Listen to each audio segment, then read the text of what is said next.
सिदाब को लिए चलते खटीमा, जहां सीएम पुष्कर सिंह धामी क्या कुछ कह रहे सुनाते हैं। आप सबसे आपके विचार लूं, आपके सुझाव लूं और आपकी जो अपेक्षाएं हैं सरकार से, मेरे से, उसको जानने के लिए और जो और अच्छा क्या हो सकता है, हम और क्या अच्छा कर सकते हैं अपने क्षेत्र के लिए, अपने यहाँ पर थारू समाज के लिए कैसे आगे बढ़ाया जा सकता है। और आप लोगों ने उसमें बड़े अच्छे अच्छे सुझाव दिए। मंजीत भाई ने धर्मांतरण की बात करी, किसी ने नशे की बात करी, किसी ने जो है परीक्षाओं को करने की बात करी, गोपाल राणा जी ने हमारे रोस्टर की बात करी। सच में मुझे तो ऐसा लग रहा है कि मैं अपने खटीमा में न होकर कहीं बहुत बड़े बुद्धिजीवियों के सम्मेलन में आया हूँ, जहाँ इस प्रकार की बातें होती हैं। हमारा समाज बहुत प्रगति कर रहा है, बहुत आगे जा रहा है, इसलिए खुलकर चर्चा करने के लिए मैं आया था, क्योंकि आपकी जो हर बात हमारी सरकार के लिए बहुत महत्वपूर्ण है और उसी के अनुरूप हम योजनाओं को बनाने और उनको और प्रभावी तरीके से और अच्छे तरीके से कैसे लागू कर सकते हैं। भाइयों बहनों, हमारी जो थारू समाज की संस्कृति है, परंपराएं हैं, वो केवल खटीमा ही नहीं बल्कि आप पूरे उत्तराखंड के लिए बहुत गौरव का विषय है। और मुझे लगता है कि सभी जनजातियों में थारू समाज बहुत अधिकता में है, बहुत बड़ी संख्या है और थारू समाज का प्रतिनिधित्व हर जगह होना चाहिए। मैं ऐसा मानता हूँ, संस्कृति के स्तर पर, अन्य स्तरों पर हर जगह भागीदारी होनी चाहिए। पहले वहाँ हम लखनऊ में थे तब भी हम ये बात करते थे। मैं देखता था कि वहाँ बहुत सारी जगह के लोग जो है आते थे, निकलते थे, IAS में निकलते थे, PCS में निकलते थे, वो चक्राता के भी होते थे, उसमें चमोली के भी होते थे, हमारे धारचूला मुंशियारी के भी होते थे। तब खटीमा वालों को मैं ढूंढता था कि हमारे यहाँ भी जब मैं पढ़ता था कि खटीमा में इतनी बड़ी संख्या में हमारा जनजाति समाज रहता है। खटीमा, नानकमता, सितारगंज, ये पूरा इलाका हमारा जनजाति बाहुल्य है। मैं कहता हूँ तो इस क्षेत्र के लोगों को भी आगे आना चाहिए, ये मेरी पहले से सोच रही है। और आपके बीच में मैं इतने सालों से रहा हूँ तो हमेशा आपका जो अपनापन है, स्नेह है, और आप सब लोगों ने, ठीक है, कभी कभी कुछ बातें ऐसी हो जाती हैं कि हम उसमें चले जाते हैं। मैंने कभी भी उसको दिल से नहीं लगाया, मैंने कभी ये नहीं सोचा। और मुझे अभी मैं यहाँ आ रहा था तो रास्ते में वो मैदा मिल के पास के अस्ना टाकी से पहले, जहाँ पर हमारा मुक्ति धाम है, वहाँ बहुत सारे लोग मिल गए। कह रहे थे कि अरे आपको खटीमा आना है, खटीमा आना है, खटीमा आना है, खटीमा आना है, यहीं आना है। तो मैंने कहा मैं खटीमा से गया कहाँ हूँ एक दिन भी? आप बताओ गया कहाँ मैं खटीमा से?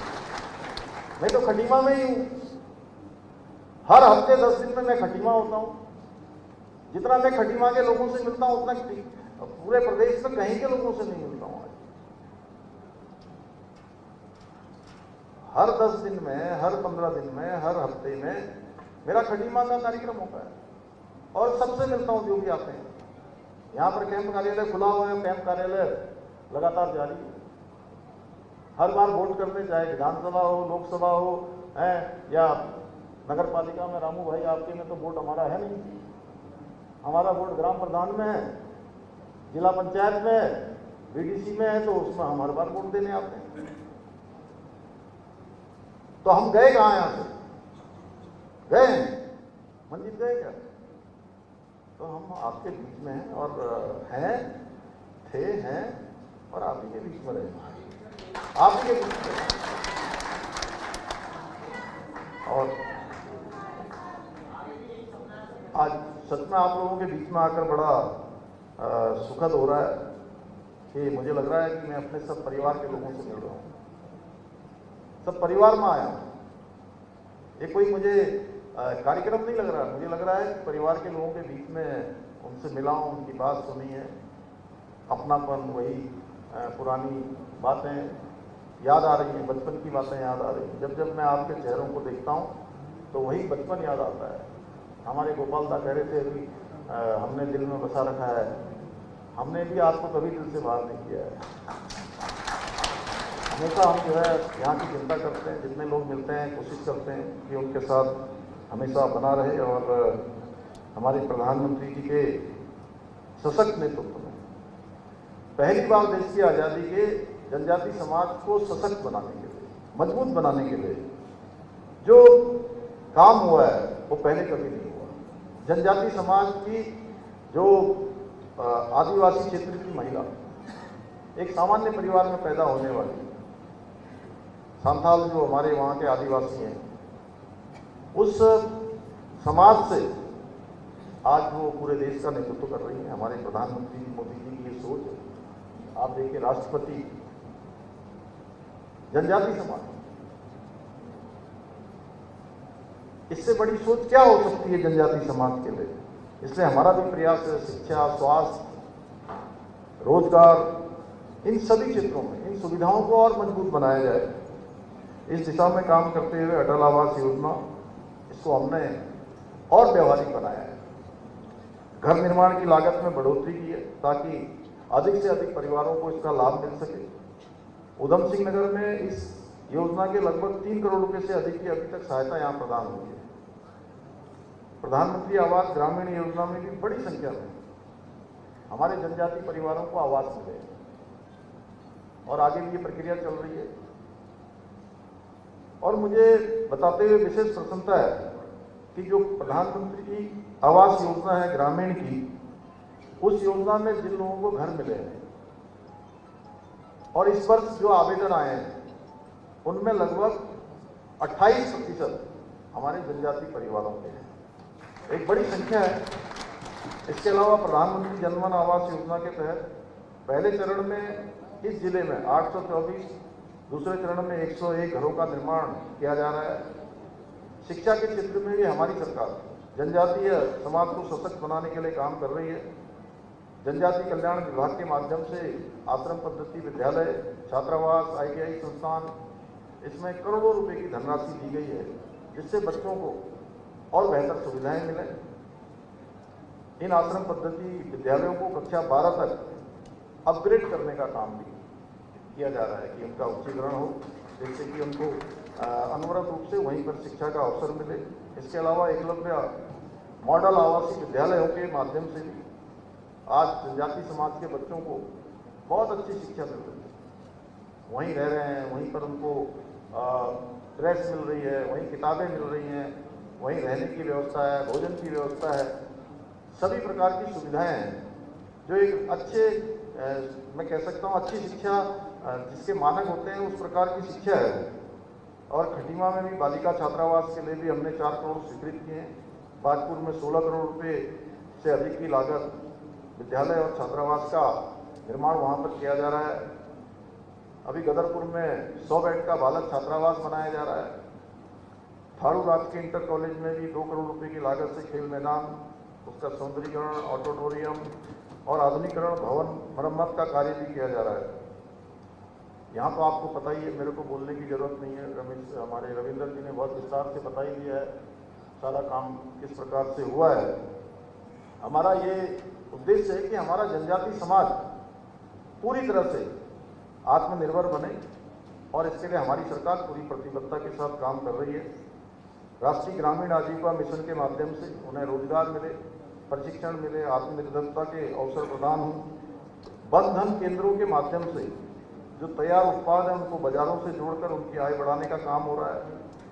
हम जनजाति समाज की महिलाओं को 1 करोड़ रुपए से अधिक की चक्री निधि और 8 करोड़ रुपए से अधिक की निवेश सहायता देकर उनके छोटे छोटे रोजगार को आगे बढ़ाने का भी प्रयास कर रहे हैं।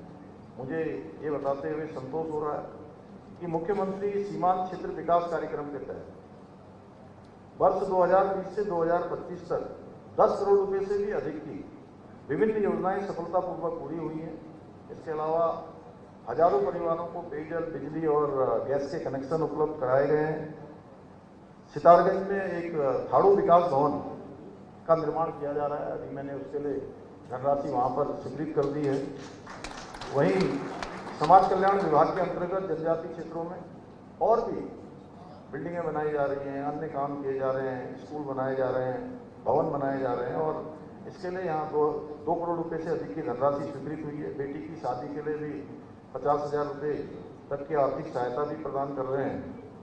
मुझे यह बताते हुए अत्यंत प्रसन्नता हो रही है कि उधम सिंह नगर जनपद में सबसे अधिक परिवार, आज जो ये हमारी बेटियों की शादी की योजना चल रही है उसका सबसे अधिक लाभ हमारे ही इस जनपद के लोग उठा रहे हैं, उनको हो रहा है।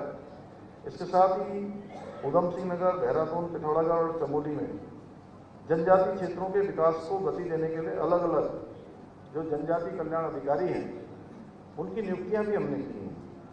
भाइयों बहनों, हम केवल योजनाओं की घोषणा नहीं करते हैं कि घोषणा कर दी, तीसरी कर दी, चुनाव आया, बड़ी बड़ी बात कर दी, फिर गायब हो गए। ये हमारा काम नहीं है। हम उन्हें धरातल पर उतारते हैं और वास्तविक बदलाव लाने का कार्य भी हम करते हैं। लेकिन जब मैं इन विकास कार्यों की बात कर रहा हूँ, चर्चा कर रहा हूँ, तो मुझे वो दौर याद आता है जब पूरे देश के अंदर और प्रदेश में एक ही दल का कांग्रेस पार्टी का शासन होता था। और बड़े दुख के साथ कहना पड़ता है कि कांग्रेस ने कभी भी हमारे जनजातीय समाज के स्वाभिमान और उनके अधिकारों को सच्चे मन से कभी चिंता नहीं करी। नहीं तो ये एकलव्य विद्यालय बहुत पहले खुल गए होते, या आश्रम पद्धति बहुत पहले अपग्रेड हो गए होते। ऐसे अनेक काम जो आज हो रहे हैं वो पहले ही हो जाते। जनजातीय गौरव दिवस बहुत पहले ही हो जाता। पूरे देश के अंदर इतनी सारी शिक्षा के क्षेत्र में नियुक्तियां बहुत पहले ही हो जाती। राष्ट्रपति जैसे पद में जनजातीय समाज का प्रतिनिधित्व तो पहले ही हो गया होता, और भी बड़े बड़े उच्च पदों पर। तो ये सोचना है, ये प्रश्न मेरा आता है कि क्या कांग्रेस पार्टी के लिए जनजातीय समाज केवल एक बैंक अकाउंट हुआ करता था क्या, कि वोट लेना है, चुनाव के समय आना है, उसके बाद फिर कभी लौट कर दिखना नहीं है। उन्होंने हमेशा जनजातीय समाज को मुख्य धारा से दूर रखने का प्रयास किया। भाइयों बहनों, भगवान बिरसा मुंडा जैसे महानायक को सम्मान नहीं दिया गया जिसके वो वास्तविक हकदार थे, और जनजातीय समाज का हित वो कभी नहीं कर सकते जो भगवान बिरसा मुंडा को सम्मान नहीं दे सकते। वर्ष 2014 के बाद आदरणीय प्रधानमंत्री जी के नेतृत्व में जनजातीय गौरव, जनजातीय समाज के गौरव को राष्ट्रीय पहचान दिलाने का ऐतिहासिक कार्य प्रधानमंत्री मोदी जी के नेतृत्व में हुआ, और भगवान बिरसा मुंडा की जयंती पर जनजातीय गौरव दिवस के रूप में मनाने का निर्णय लेकर उन्होंने पूरे जनजातीय समाज के जो साहस है, संघर्ष है, बलिदान है, उससे पूरी दुनिया को परिचित कराया। पूरे देश के अंदर आप देखिए, एक ही दिन जनजातीय गौरव दिवस मनाया जाता है। कितनी तैयारियां होती हैं, कितनी जगह पर कार्यक्रम होते हैं, सरकारी कार्यक्रम होते हैं। हर कार्यक्रम में मंत्री, मुख्यमंत्री, प्रधानमंत्री भाग लेते हैं। मैंने भी इस बार जनजातीय गौरव दिवस के अवसर पर, उस दिन चूंकि बाहर हमारा कार्यक्रम था, मैं नानक मता के कार्यक्रम में सम्मिलित हुआ था। बड़ा कार्यक्रम हुआ था। भाइयों बहनों, हमारी डबल इंजन का संकल्प है कि थारू समाज का प्रत्येक परिवार विकास की मुख्य धारा से जुड़े। परिवार के हमारे बेटे बेटियां आगे आए, हमारे बच्चे आगे आए, युवा आत्मनिर्भर बने, वो सशक्त बने, शिक्षित बने। मैं आपको विश्वास दिलाता हूं कि आपकी हर समस्या, हर सुझाव और हर अपेक्षा हमारी सरकार की प्राथमिकता है। हम थारू समाज के सर्वांगीण विकास के लिए पूरी निष्ठा और प्रतिबद्धता के साथ इसी प्रकार काम करते रहेंगे। बातें बहुत सारी हैं, लेकिन मुझे लगता है कि कम कहना ज़्यादा समझना।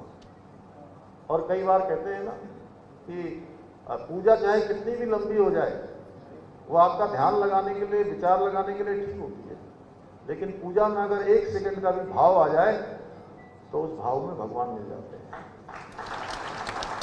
और आप सबके मन में जो विचार आया है, जिस प्रकार की आपकी भावना है, ये भावना हमारे पूरे इस खटीमा क्षेत्र को, आसपास के क्षेत्रों को बहुत आगे बढ़ाने में सहायक सिद्ध होगी।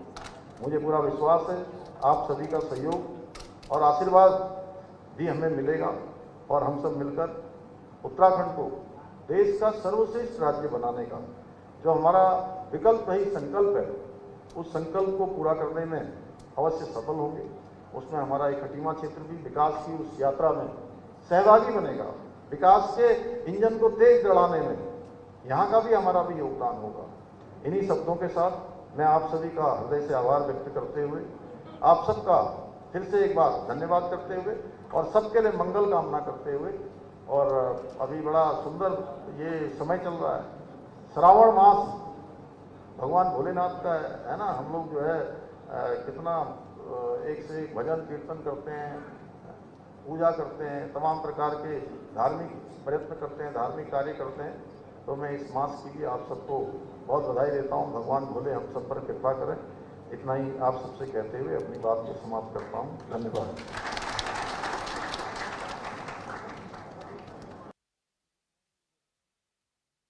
रुकते आप एक छोटे से ब्रेक के लिए, जल्द हाजिर होंगे।